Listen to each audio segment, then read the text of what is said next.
La charge du pasteur est de conduire et d'agir sur tout programme qu'il croit être en accord avec la parole de Dieu.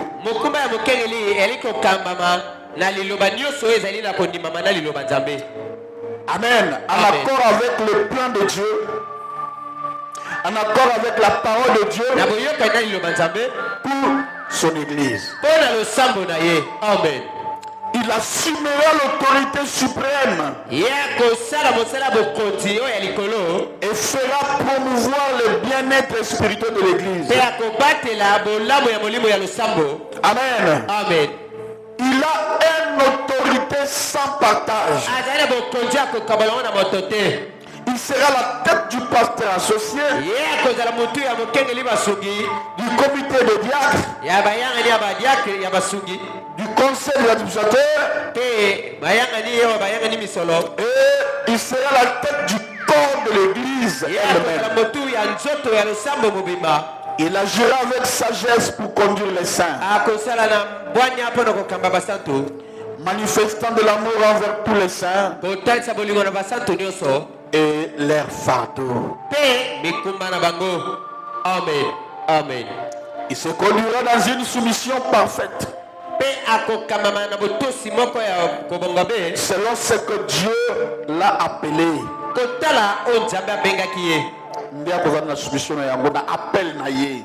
Et la placer pour agir. Amen. Amen. Il a une autorité sans partage. Amen. Amen.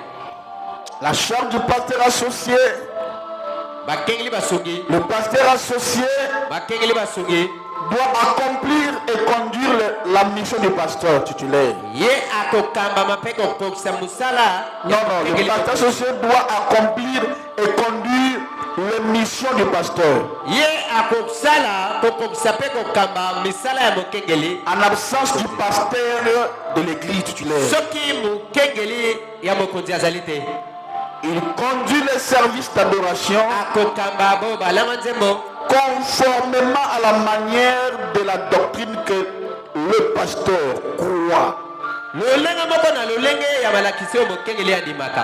et pratique. Diminuez un peu la volume. Assumant toute responsabilité de l'église et agissant avec pleine autorité pour garder l'église en ordre. Amen. Amen. Il doit manifester un profond intérêt pour tous les fardeaux des saints et accomplir la mission pour laquelle Dieu l'a appelé en tant que berger. Mais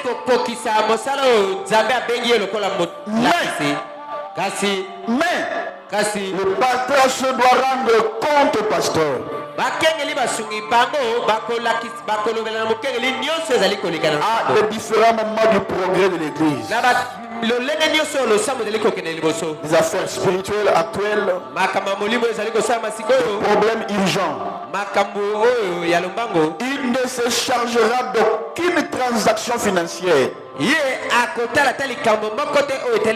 sans avoir présenté premièrement au pasteur la transaction précise. Ça, c'est une église qui est ordonnée. Troisième, selon l'administrateur, le groupe d'hommes dirigés, ce groupe d'hommes dirigera le bien-être de l'église. L'administrateur dirigera le bien-être de l'église.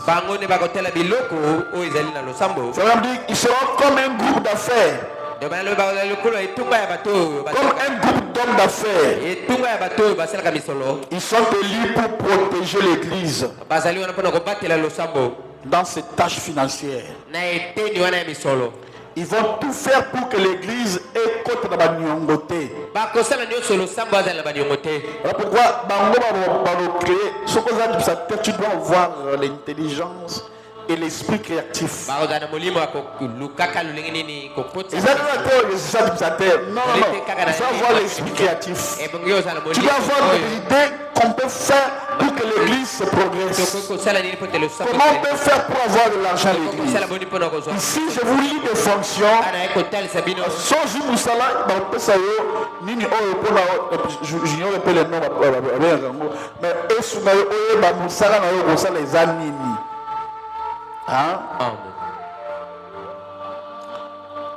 Ce sont des groupes d'hommes d'affaires. ezali etunga ya bato oyo basalaka misolo Yaboni badipsateur bazala toujours bato ya mbongo. bayanga na ye misolo bali bato ya misolo Mais bapambola parce que babengama mpona komema likanisi wana koyenda yango na kati na église. Namoni soki tosali boye si on fait comme ceci namoni tokona kosala maputa par exemple. on va commencer à fabriquer des pailles Parce que soki tosali yango omoni te ke ekosunga église parce que l'église a beaucoup de l'argent. Ça va aider que l'église ait quand même quelque chose. songete losambo Par exemple, parce que namoni tosala bacalendrier yango mpe so bati bacalendrier bosomba acheter cela vraiment eza mpona église et progresser. On ne vous demande pas tout l'argent parce que si je commence à vous dire ce que l'église demande, vous regardez parce que l'église demande l'argent presque à tout moment. Et regarde comme le carburant ici. Vous voyez? Que ça contribue. Est-ce que vous avez un bon contribuer? On fait un peu de choses comme ça. Et c'est là que quelque chose, ça quand même quelque chose à nous. Entre autres, donc vous avez dit, pendant babola bayaka ah. Oh pasteur, na baba mikolo ayoko sage na kufeli machine na vraiment en tout cas les abonnés na yena lukata moi cotisation lisungi. C'est pas le pasteur, tout le monde vient pour demander de l'argent. Tout le monde qui entre au bureau ne vient pas pour la prière. Vous voyez? Donc l'église doit avoir quelque chose. Amen. Alors, et les réalisateurs sont là. Ils sont élus pour protéger les églises. L'église. Dans ses tâches financières. Il faut interpréter bien, frère. Dans ses investissements financiers. Investissement comment? Nini oye di ko sala ke pona ni solo kota. Investissement nini to ko sala. Mbo mo ko sala ka de dispona mbo ko pona mbo kota. Vous voyez? Ça, peut-être ne ba lo na ba ido à soumettre au pasteur. Alléluia. Amen. Ils sont là pour superviser. Ils sont là dans la supervision de ses propriétés, de l'église. Dans ses dépenses de l'église. Amen. Amen. Ceux qui battent la panneau, bateau na ba mi bien de mo di magote. Kaka panneau monde tiwana. Hein? Basha baba to tili banda a to futa ka mbongo na mboyo yango. Basha moni wana. To futa ka mbongo na. So wo to ti ni mo ba ba ye amende. Ya o bonisco et coopère avec Benjamin. Bango basola na Benjamin. Donc quand seulement un vient, là, ngaïté, j'envoie directement Benjamin. Au moins, on va coopérer dans le 1 million, 100 000,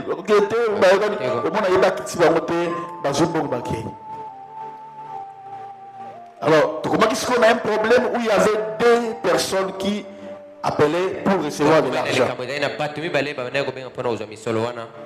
La personne qu'on avait donnée d'habitude, l'autre aussi est venu pour dire que c'est moi maintenant qui dois recevoir Bambon et Babache. Bapanon nous tous les angaï. Mon truc c'est Bambon, on a ça uniquement l'État qui est capable de fiche. Est-ce qu'on va donner l'argent à qui? Amen. Amen. Alors c'est là que je suis confronté avec mes dit non, dans ce cas, confronté à un soumis balébaya. Toyeba nani autre pesa mbongo. L'église demande beaucoup d'argent. L'église demande beaucoup d'argent que vous ne savez pas. Nous devons toujours aider notre église. Amen. Regarde comme Carabira est aussi là. On a des maman, on a acheté Carabira. Alors que vous devez, ça c'est mon argent encore. Vous devez vous-même. Quelqu'un se lève, dit Mungana, je charge à Carabira. Mungana, je charge à Boy. C'est ça l'église. Et tu ne seras jamais béni si tu ne donnes pas à Dieu. Ne crois pas que tu seras béni. Pour Dieu, c'est l'affaire de donnant. Si tu donnes, tu vas aussi recevoir. Alors, les administrateurs, ils sont là pour ça. Les administrateurs surveillent les bâtiments et les biens de l'église. Amen. Amen. Ils seront responsables de garder l'église hors de l'endettement. Vraiment, on interprète bien. Attendez là-bas. Amen. Amen. Et ils vont tout faire pour que l'église est dans le côté. Ils vont créer des choses. Et la même maman, tu as des idées. Viens soumettre à l'église. L'église a beaucoup. Il n'y a même pas d'instruments. Nous avons beaucoup de choses à réaliser. Le loyer est encore là. Les engagements chaque mois. Il faut payer le loyer. Vous voyez? Au lieu d'avoir besoin de l'église, mais tu ne sais pas. C'est que moi j'endure. Vous voyez? Je dois payer ma maison là-bas. Je dois payer ici à l'église. Ici. Combien? Alors, la souci au niveau de la carte, ils sont là pour créer des idées. Toi aussi, tu peux apporter des idées. Tout ça, le calendrier, tout ça, la bruit. Quand on fait ça, sombape. Quand on sombape, on sombape l'église. Alléluia. Amen. Et ils sont aussi là.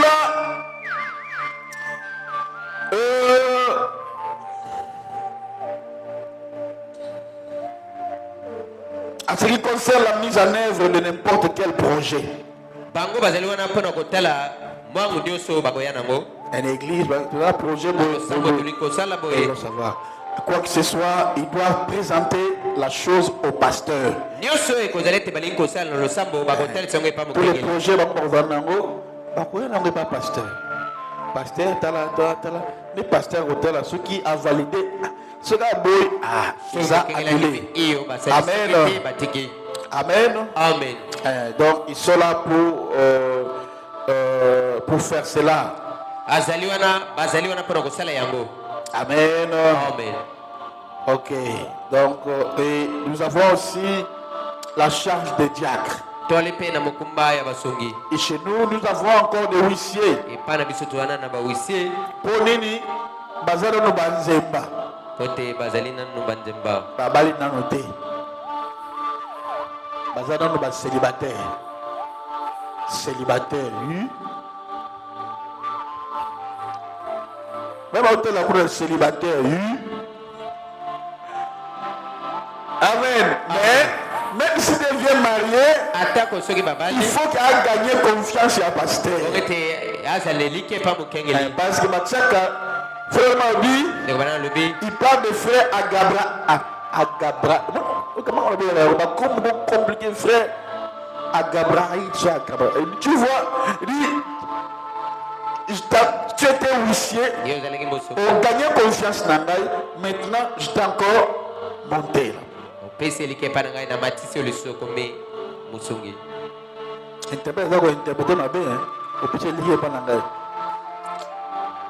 Toi si je suis là. Alléluia. Amen.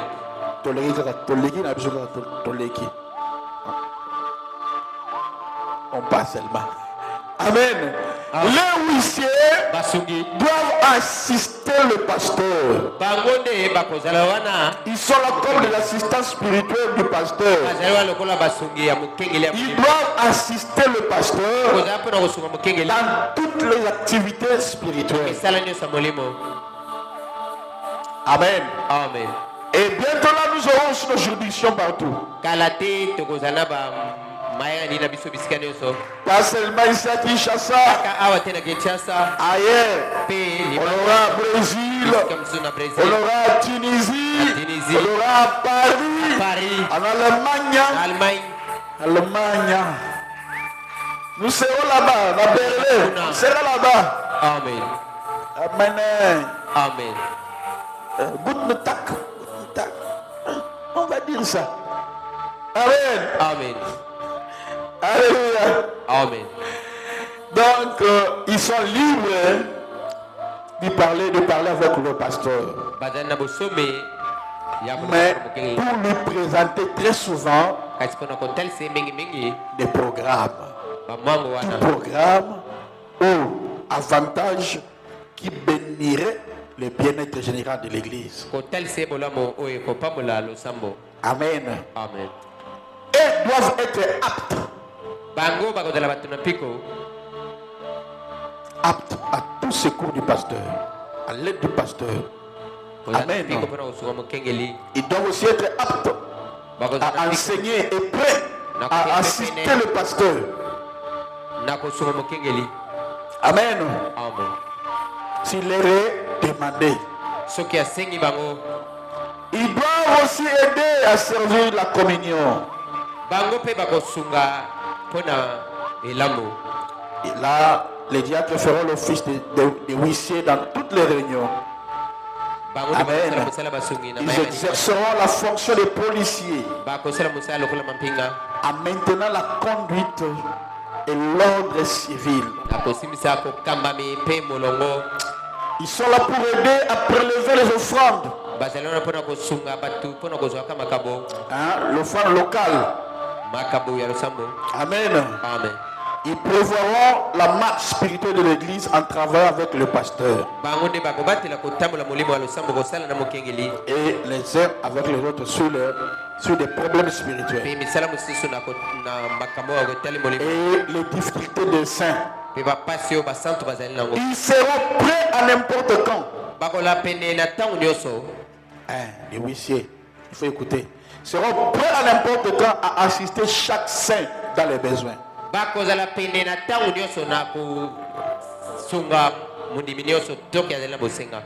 Frère Mike, je suis fatigué. Non. Tu dois chercher comment aller là-bas.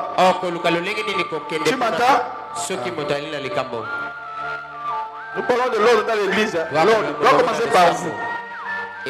Ça doit commencer par vous. L'ordre. Amen. Amen. Quand t'appelles, je suis fatigué. Aux amants de Moussala.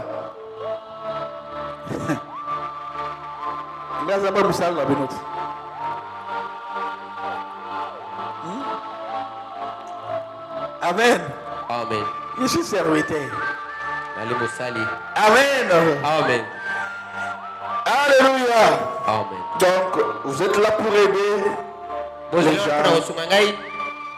Vous êtes là pour aider les gens. Les fidèles. Apportant le fardeau. Amen. Les fidèles ayant besoin d'une consultation spirituelle avec les pasteurs ou du bien-être général. Mais ils n'ont pas le droit d'agir dans un programme quelconque ou une promotion sans se mettre en accord avec les autres.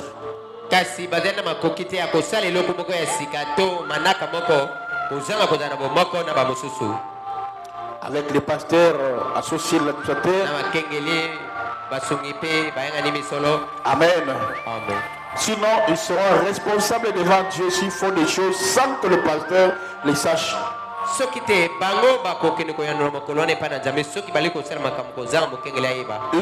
huissiers ne tiendront aucune réunion basungi bakosala mayanga ni ata moko te entre eux sans l'accord du pasteur. bango na bango kozanga mokengeli apesa ndingisa Parce que dans les messages de division, ils ont esprit. bokabwani ezali molimo Si seulement que vous n'êtes pas ordonné, esprit, là, ça viendra, ça va vous embrouiller. ikoya Satan a eu une mission de là pour qu'il en faire pour rien. Amen. amen Amen. amen Donc, chaque réunion, le pasteur doit être là. mayanga ni nyonso mokengeli akozala wana Si le pasteur n'est pas là, il doit envoyer quelqu'un pour le représenter. soki mokengeli azali te ye moko akotina moto po ete atalisa ye na esika wana Nous avons aussi la charge du trésorier. tole mpe na mokumba babomi misolo Chez nous, nous avons notre bana trésorière. biso tole mobomi misolo na biso La responsabilité du trésorier, c'est quoi? mokumba akoboma misolo Et de fournir des comptes exacts de l'état financier, kotalisa mitango ya solo ya lolenge ya misolo de fonds présents dans les trésors. misolo oyo ezali na ntango wana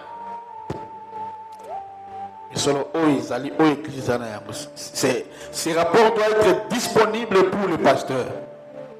manaka na nyonso ebokolo bilango epa mokengeli ntango nyonso Amen. amen Amen. amen Ou le conseil d'administrateur sur les demandes du pasteur. Si le pasteur les demande. bayanga ni bango bali kolandela soki mokengeli azali te Aucune autre fonction dans l'église mokumba moko te na kati na losambo ne peut avoir à cette information. La Sekebradam dit. Amen. Amen. Les formations où ils allaient font exact. Là, c'est Italie, la trésorière. Amen. makamba misolo Il wana peut etakaka obtenir bato une telle information par la compte rendu, par les comptes rendus de l'administrateur qui lui est donné par les trésoriers. moto mosusu akoki kozwa basango wana te kosenga kuna epai ya moto abombaka misolo Amen, amen. Alors, le trésorier, il n'a aucune autorité de transmettre ou de faire connaître l'information de l'état financier à toute fonction en service à l'église. moto abombaka misolo azali ata na ndingisa te ya Excepté kolobela moto au moko pasteur. kotalisa ye lolenge nini misolo eli kotambola to ezali boni Et au kaka conseil d'administrateur, mokengeli si le pasteur lui permet. lobi ete mokengeli apesi nzela ya koloba yango Il ne sera pas en conseil des administrateurs ye akozala te kuna na mayanga ne ya basungi si le pasteur le permet. lobi ete mokengeli andimi ete azala wana Amen. amen Amen. amen Il n'est pas nécessaire. Donc lui, il est là, il gère ce qui est le fond. ye azali Il connaît kobatela les montants, il connaît. oyo ezali misolo ayebi mitango nango ayebi Et nyonso wana s'il y a une demande qui est venue à soki l'église, te si par exemple le fils de diacre soki te a besoin de l'argent, bayali na posa ou misolo ont besoin de quelque chose pour bayali aider, na posa eloko ou pour aider les pauvres, ou pour leur fonctionnalité. to mpona misala na bango etambola Alors là, les conseils de diacre vont écrire une lettre. wana etunga basungi bakokoma mokanda Et la lettre viendra, le conseil des diacres, les diacres ne connaissent pas Makambo Yangongo. Là, il viendra remettre ça aux administrateurs. bayanga bango basungi bayebi makambo bongo te bakokoma mokanda mpe bapesi wana bayanga ni misolo L'administrateur va dire, bayanga ni c'est que misolo vous demandez de l'argent. ozosenga misolo Alors là, wana il faut que le pasteur signe. ebongi mokengeli ye atia mokolo Il faut l'autorisation du pasteur. ebongi mokengeli apesa ndingisa Alors on va amener ça chez le pasteur. na yango tokomemanga epa mokengeli Et le pasteur maintenant fera quoi? Le pasteur va maintenant analyser les demandes. mokengeli ye akolandela misolo Et quand il verra que c'est OK, soki amoni ete ezali malamu il va signer. nde akotia mokolo to Dans ça, la publicité est-ce que vous avez fait ça? Bon, Amen. amen Alléluia. amen Maintenant, sikoyo parce que l'église est une entreprise monnaie. L'État, quand on a ça, l'État ne regarde pas l'église. Et l'État regarde l'église, c'est une personne. Et l'État voit l'église comme entreprise. leta ali komona ngolo Là, pourquoi l'église paye aussi les pauvres. ana losambo ye afutaka mpaku Alors, l'État, le conseil de diacre va comme Mukanda qui doit poser à autant de temps pour tout ça la logo. etunga basungi bakomi mokanda Bango ba wena ngo pa ba administrateur. Administrateur maintenant, soit administrateur pas pasteur, il faut que le pasteur signe. Pasteur a ce qu'a dit a validé, ce qu'a dit a annulé. Mais l'administrateur aussi batalaka. Ils peuvent regarder les montants d'enseignants ils vont finir la boîte et comme nous ne pas pasteur à l'espace koya. Amen. Amen. Mais sinon, il va pasteur. Pasteur, regarde. Tel sert à des problèmes. Alors maintenant, pasteur, si valide maintenant là, étape il y a souka. Parce que elle sont là que pour compter l'argent et avoir des idées comment fonctionner l'argent. Il faut qu'il y ait un compte de trésor. Banque.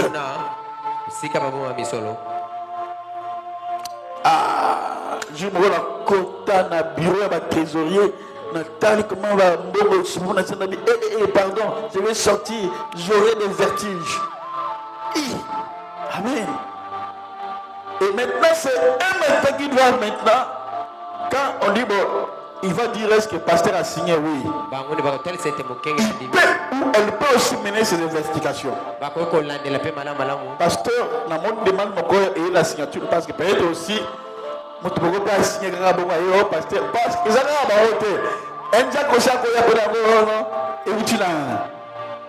pasteur, est-ce que moi je ne connais pas ça.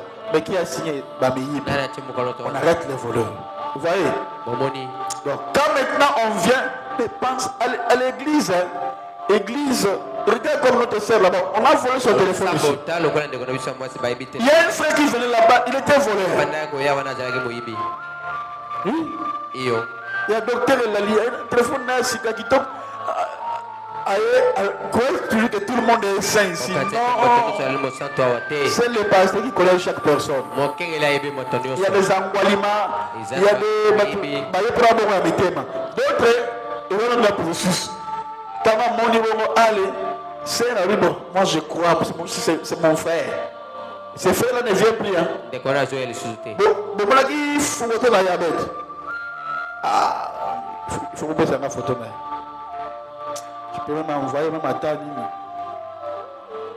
Tambas, paf. À cause de ce téléphone. On ne joue plus avec l'église de Dieu vivant. J'ai vrai ganga. Parce que les mal au moment à 4 km de place sur l'internet, lui-même m'a dit qu'il y a Zanganga. Oui, dans Zanganga. Amen. Amen. Sacrificateur, c'est quoi? Nganga Zambe. Non, sacrificateur. Nganga. Si on dit sacrificateur de Dieu, Nganga ensemble. Mais sacrificateur, nous sommes des Nganga. Même quand Dieu a rapport à père des gens, mais nous sommes des Nganga. Amen. Donc, voilà un peu comment cela s'est fait. Alors, quand trésorier se connaît à Komisami Solo, bien noté parce que pasteur a besoin de rapport, il y a d'entrée et de sortie de l'église. Et selon ma vision à moi, je veux que vous soyez bénis parce que moi, je compte vraiment avoir des orphelinats. Je compte vraiment avoir des orphelinats et nous-mêmes, où on va nourrir des veillards, on va nourrir les orphelins. Vous voyez? Donc, nous devons avoir de l'argent. Vous devez savoir comment donner à Dieu. Amen. Hein? Amen. Vous comprenez ce qu'on charge? Il y a trésorier. Amen. Amen. Et nous avons aussi la charge de surintendant de l'école de dimanche. Je pense que c'est ici où je vais me limiter. Le reste, on le verra le dimanche. Je peux prendre aussi le programme de musique. Pas de problème. Donc, la charge de surintendant de l'école de dimanche. Donc, la charte, il a la charte de l'école de dimanche. La charte de surintendant de l'école de dimanche est une importance, je peux dire, très capitale à l'église. Amen.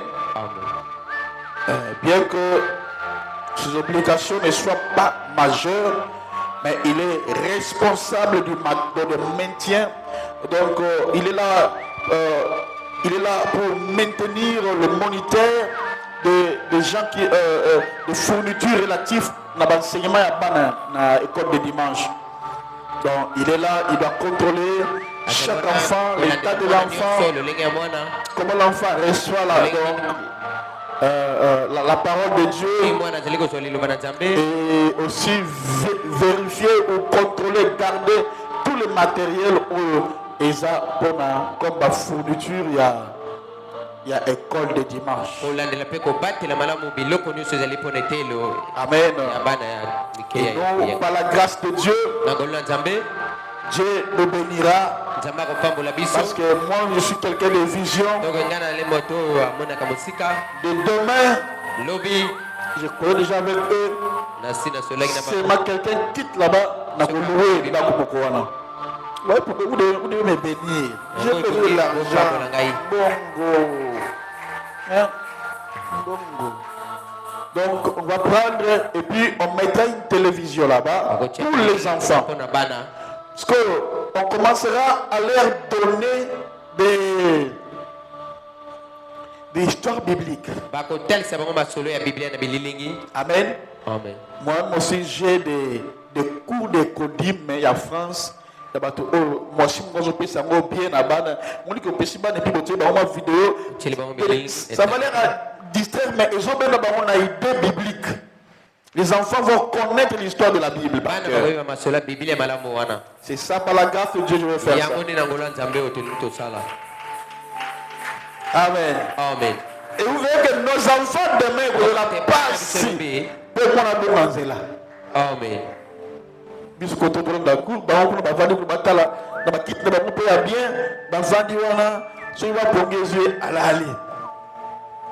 Amen. Amen. Nous le ferons. Amen. Amen. Et les surintendants doivent à tout moment donner le rapport au pasteur. Je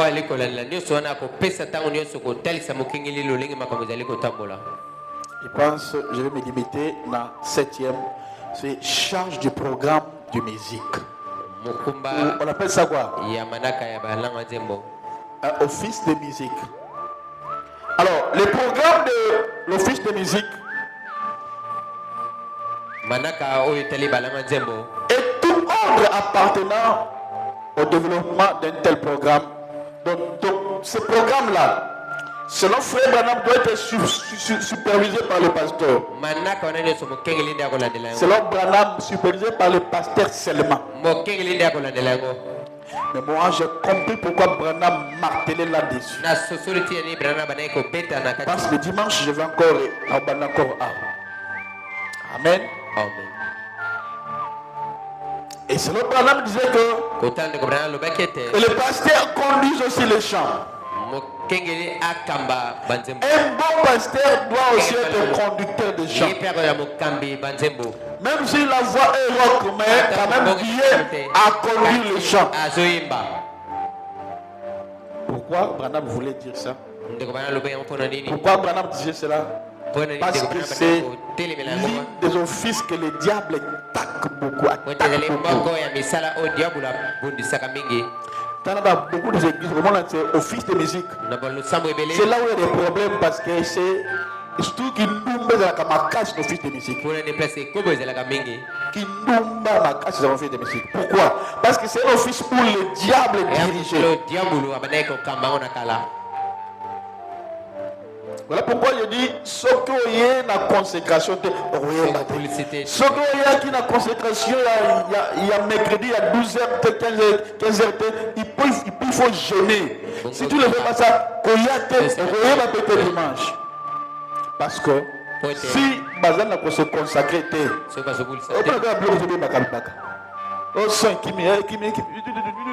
micro et amène des problèmes parce que l'office de musique était dirigé par Lucifer.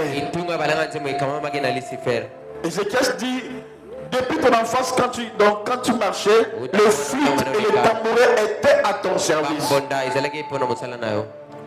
Il dirigeait l'adoration au ciel. Il connaît ça bien. Alors que c'est ça, c'est l'office clé qui amène l'onction à l'église. Qui amène l'onction d'abord au pasteur. Mais maintenant, si il ne marche pas bien, quelle onction qu'ils vont nous donner? Zéro. Et le côté. Au contraire,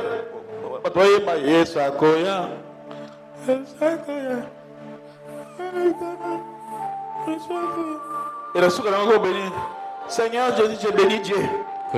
J'ai béni. Vous voyez? Parce que l'adoration a bien été quittée. L'onction n'était pas venue dans l'église. Vous devez connaître toutes ces choses.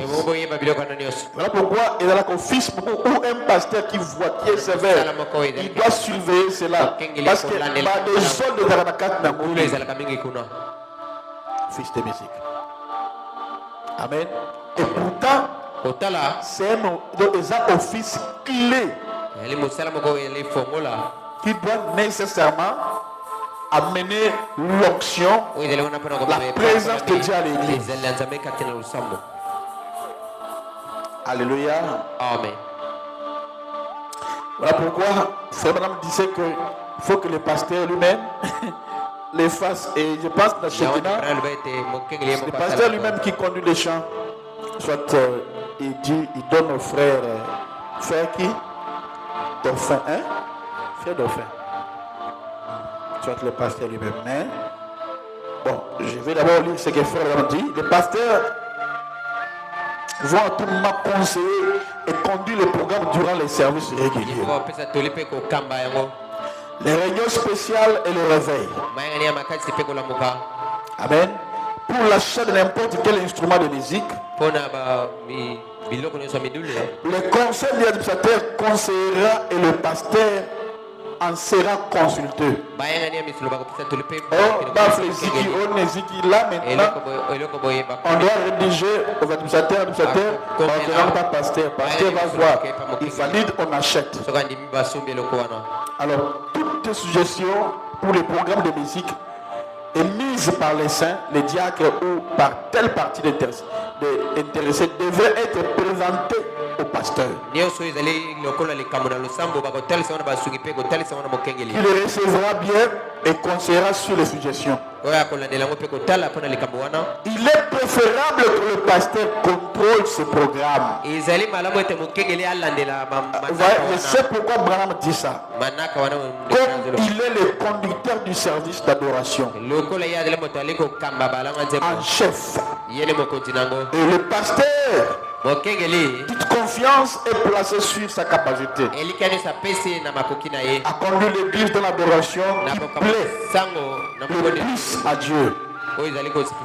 Les programmes de musique, les services de témoignage, les recommandations de parties variées, les rapports à l'église par les charges variées. C'est ça ce qu'on appelle quoi?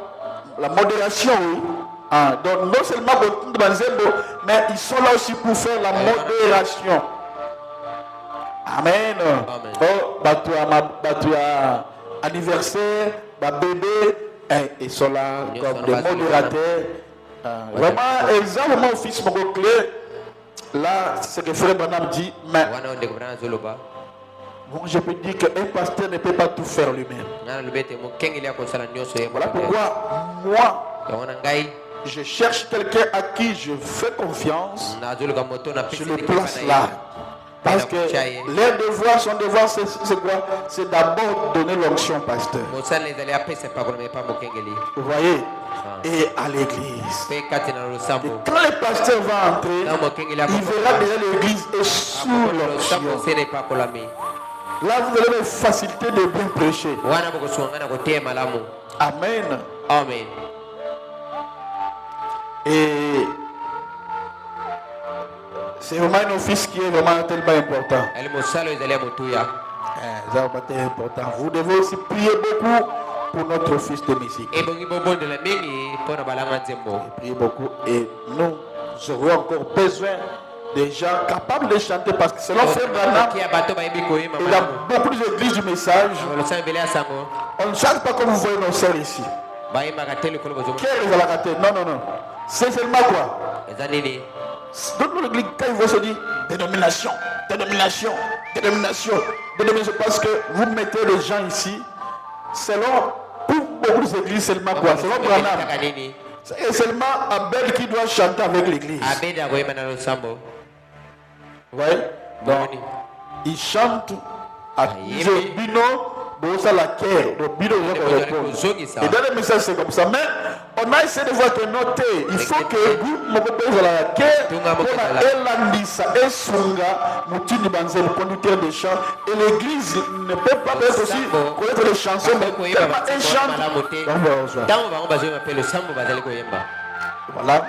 Et nous voyons que cela est conforme à la parole de Dieu. On laisse. Amen. Voilà. Isaac, au fils Mogo, il faut surveiller les gens qui sont là. Pour que le diable ne pousse pas dans les mal. Parce que l'adoration sort de leur bouche. Ceux qui vont encore les vraies adorations. Amen. Alors, bien-aimé, je pense, je me suis limité ici. Que Dieu vous bénisse. On va continuer les dimanches. Les dimanches, je vais finir ça. Par la grâce de Dieu. Ne manquez-le pas parce que nous allons maintenant entrer dans ma tellement importante encore. Amen. Lève-toi, on va prier. Alors, qu'est-ce que tu vas prier? Tu vas d'abord prier pour l'église. Aujourd'hui, tu vas prier pour l'église. Tu dois prier pour ton église. Tu vas demander à Dieu de bénir ton église. Alors que quand tu demandes à Dieu de bénir l'église, c'est que tu pries pour que Dieu te bénisse toi-même. Amen. Que Dieu bénisse l'église. Et que Dieu envoie beaucoup de gens dans l'église. Nous devons casser ici. Casse ici. On parle là-bas. Amen. D'abord, tu dois prier pour cela. Et troisièmement, quand je dirais on va entrer dans le combat, c'est que là, on va prier pour toute personne qui combat notre église. Je vous dis vrai. S'il y a une église qui est beaucoup combattue, c'est comme ça. D'abord, les gens de cet endroit d'abord. Ma ligne église, parce que l'église est là-bas. Ils n'aiment pas cette église. Les soldats, donc, la ligne d'abord église. Alors, nous, on se va prier. Vous savez, ce jour-là, nous, on était ici en train de prier. Il y a une maman qui est venue pour faire quoi? Ramasser des azomabélés qui vont sur l'église. Oui. Alors, si toi tu ne pries pas pour ton église, le bon qui parle de l'église, tu dois prier tout le monde pour ton église. Parce que si on était l'air comme, ça allait être bien. Mais comme nous sommes la lumière, nous menaçons les ténèbres. C'est ça qui fait que les ténèbres nous combattent. Amen. Donc tu vas prier pour détruire tous les œuvres démoniaques. Tous les sorciers qui sont des petits sorciers qui sont ici. On va leur envoyer le feu. On va prier pour ça. Amen. Tu es prêt? Tu es prêt? Et monte encore ton esprit, ne prie pas encore. Prépare-toi déjà.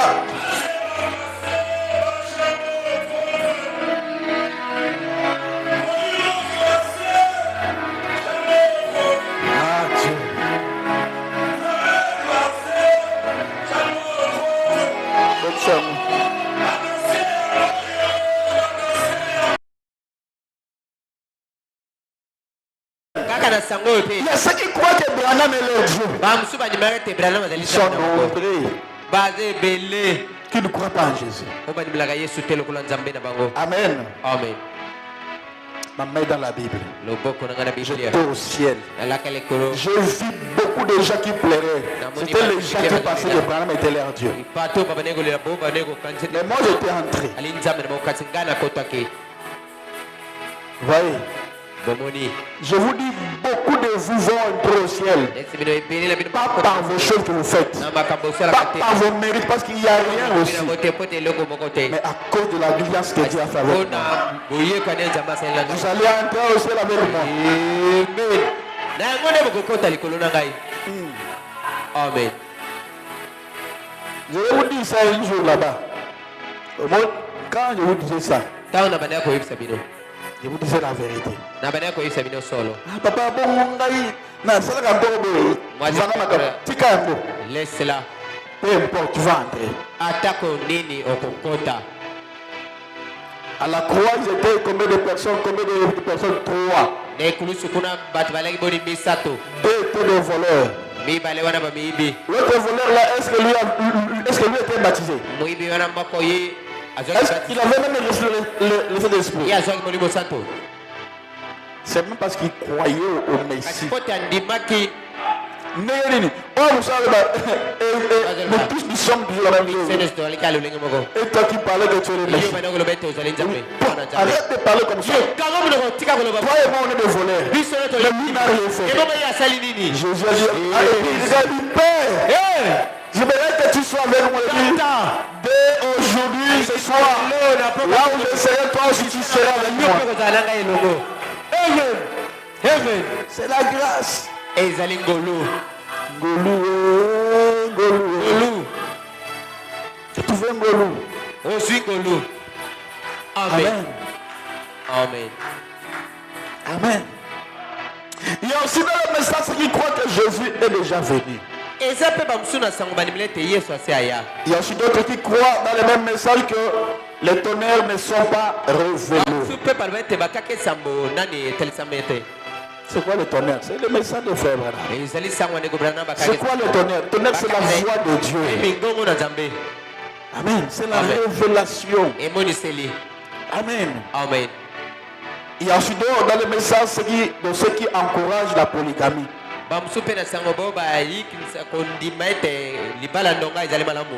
Ils ont 17 femmes, 15 femmes. Amen. Il y a même des filles de 15 ans. Nous ne croyons pas à cela. Et ils sont tellement nombreux. Oui, tous les impudiques là se retrouvent là-bas. À partir d'aujourd'hui, on va plus prier à Fontaine. Nous sommes là-bas. Non, papa.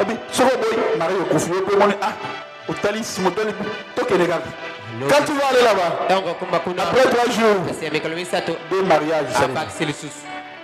Et puis ils sont sérieux, hein?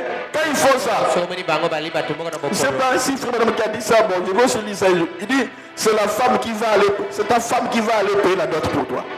Oui, parce que non, par exemple, pardon, par exemple, ceux qui.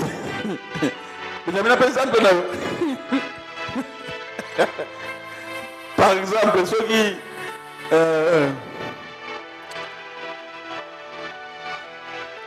Mike, toi?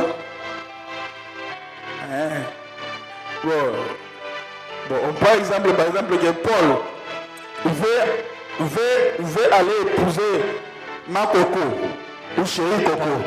Alors, il veut d'abord chez sa femme, Micheline. Il dit, Micheline, je veux encore notre femme. Non, je paierai des amendes, pas de problème.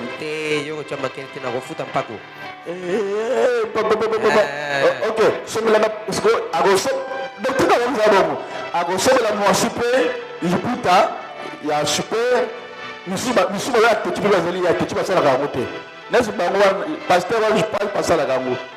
il y a d'où à consommer la moisson pour moi cadeau après 6 mois aussi moi aussi ce que j'ai d'autres ma bonne balle nde a que négocier na famille wana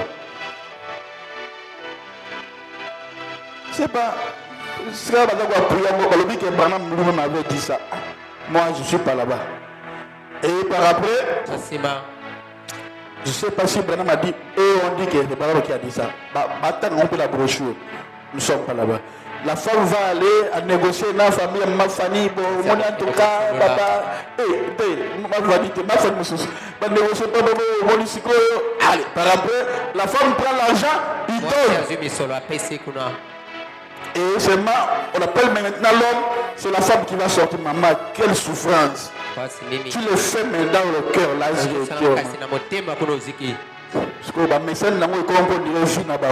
mais ce n'est pas bien la polygamie. C'est pas bien. Amen. Amen. Est-ce que vous ne connaissez pas ça? Oui, bien côté. Oui, bien côté. Oui. Amen. Amen. Il y a plusieurs doctrines.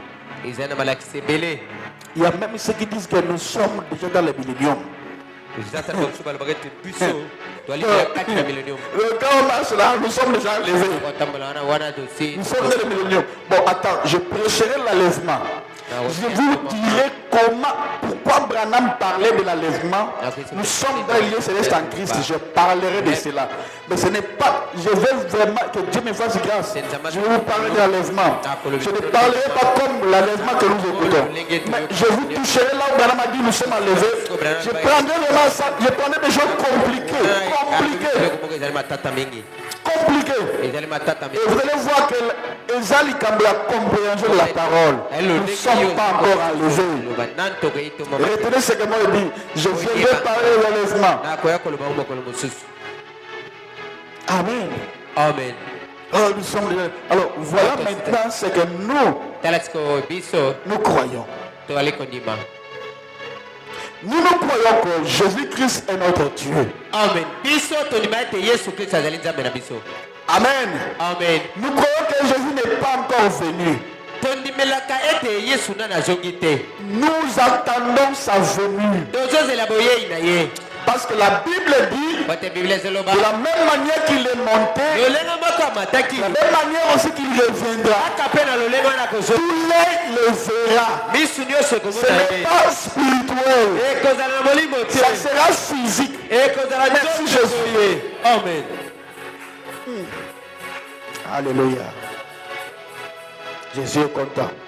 Il n'est pas encore venu. Amen. Amen. Mais nous croyons que nous préparons. Nous préparons les gens pour l'enlèvement. Et nous croyons que c'est l'œuvre de notre pasteur. Amen. Amen. Tu es mon hélice. Amen. Au travers de toi, j'amènerai beaucoup d'âmes à moi. Pour aller où? Amen. Alléluia. Amen. Nous croyons que les sept tonnerres sont révélés. Et c'est une déjà. Voilà, moi-même dans les révélations. Je posais la question à Dieu. Seigneur, mais Seigneur, c'est compliqué dans les messages. Quand tu dis c'est révélé, quand tu dis ce n'est pas révélé, maintenant moi je suis embrouillé. Montre-moi si c'est révélé ou c'est pas révélé. Je tiens ma Bible. Montre-moi si c'est révélé ou ce n'est pas révélé. Parce que la personne qui dit ce n'est pas révélé, il t'amènera une cotation où Branham a dit ce n'est pas révélé. La personne qui a dit c'est révélé, il t'amènera aussi une cotation où Branham a dit c'est révélé. Si parce que lui-même qui a dit c'est révélé, lui-même a dit aussi demain ce n'est pas révélé. Oui, ce message, frère Branham a embrouillé beaucoup de gens. Il faut le Saint-Esprit, l'Esprit de la parole, que Christ nous donne c'est clair. Sinon, on va la fausseté. Moi je répète, frère Branham. Salut. Nous répétons ce que les Saintes-Écritures biso dans la Bible. ozongela o biblia elobi Prenons ce que Branham dit, nous comparons ça avec la Bible. alobi totali biblia. Amen. Amen. Et Dieu m'a dit, Nzambe alobeli ngai alors regarde, tu verras si c'est révélé ou ce n'est pas révélé. Là, c'est moi-même. Tu auras une révélation, tu auras la lumière de la parole. kozana poela liloba C'est quand la parole te sera révélée. kan liloba ekotelisa mepa na yo Nous connaissons Jésus par la révélation, yebi yesu na emoniseli pas par la théologie, na likindi te pas par le nombre des années. Oh, moi j'ai fait le nombre d'années. Madame dit le nombre là ne compte même pas. Ce qui compte, c'est ce que tu es aujourd'hui. ezali oyo ozali lelo Oh, moi j'ai fait 50 ans dans le message. o nga na Et aujourd'hui, est-ce que tu vis toujours ce que tu lelo vis? ozobikaka bomo ya kala wana Branham dit ce qui compte, hein, ce n'est pas ce que tu étais le nombre de là, non, mais ce que tu es aujourd'hui. oyo ozali lelo Moi j'ai cru depuis ngai na libela bana mibu est-ce qu'aujourd'hui là, tu crois alors toujours? aujourd'hui tu es où Tu peux croire au temps dernier, mais aujourd'hui, il y a une personne qui vient au souci qui n'a pas de pourquoi mais il vit. Il est plus que toi, celui qui a fait. Voilà pourquoi Christ avait dit ok salobaki la loi des semences, quand on disait le 9e bateau, vous travaillez dans 9 heures, les ouvriers, oui basali hein? oui Les ouvriers, ils devaient être payés de la même manière. batuni bakofuta malolenge On dit non, nous étions venus depuis le matin. tosali bana ntongo ya ye kaka sikoyo On a 7 ouvriers de dernière heure. ntango asuka Dernière heure, c'est nous. ntango Nous asuka sommes ezali payés biso là, même manière. ene tofutami kaka lolenge moko Moi, j'ai cru depuis. ngai na ndimela Ils sont orgueilleux. bango bali bato na lofu C'est comme ça que tu m'écoutes, je parle. Là, il y a un frère qui me dit wandeko mbali moko azolobela ngai moi, j'ai cru il y a. bon omoni ngai na ndimela C'est là déjà plus de 40 ans dans les messages. ngai kaka kati na sango nalela mibu ebele Il dit, hein, ebe c'est parce que tu es un fils d'un pasteur. oyo ozali mpena yaya Est-ce que tu avais cru à ce temps-là? Quand tu as cru, ntango ndimelaki ntango nini on s'est résolu qu'à Nimela n'a noté. tomoni ete ye na na ndimela te J'étais comme ça avec les frères. nalaki boye na ndeko mbali Tu partais à l'église parce que tes parents partent à l'église. obandaki kokende so mpo babandaki Quand toi, tu dois décider ntango nini ozwa lokano de suivre Jésus. ya kolanda yesu Il dit parce que maintenant là, je te vois vendre des soupes dans tolo. po te sikoyo yo bawiski biloko Oui, iyo natekaka yango oui. iyo Parce que yo le balanga que au taille on a pas nombre de la maison. bopaka oyo Yo te la soupe dans tolo. Yo le bon melagati. Oh oui. Alors maintenant, tu te comparer avec une personne qui croit à peine, sikoyo mais qui ne fait pas ça. kozana moto andimisika C'est de là que j'ai convaincu ces frères-là, il avait arrêté de vendre le soupe Notolo et puis de l'otoko. Il a arrêté et puis a commis une vie beaucoup sérieux. amen Vous voyez? amen Dans le nombre là, mitango mibu qu'on ne t'intimide même pas. Oh, moi je moto moko fais kaka kobanisa te ngai ce que tu vis aujourd'hui. ngai nazalaka na ntango boye ngai namona boye te Alléluia. amen Nous croyons que les 7 tonnerres sont révélés. biso tondimela ete bakakesambo ese emonisami Les 7 tonnerres. bakakesambo Ce sont les 7 tonnerres qui vont rassembler l'épouse de Christ. bakakesambo nde bakosangisa mwasi na libala na kristo Ce sont les 7 tonnerres qui vont nous préparer eli bakakesambo nde bakobongisa biso à la seconde venue de mpona Christ. koya mibale ya kristo Je n'entends pas vous amène là. amen Amen. amen C'est les 7 tonnerres qui donnent la foi. bakakesambo bazopesa kondima Oh. Comment ça? Car bien s'il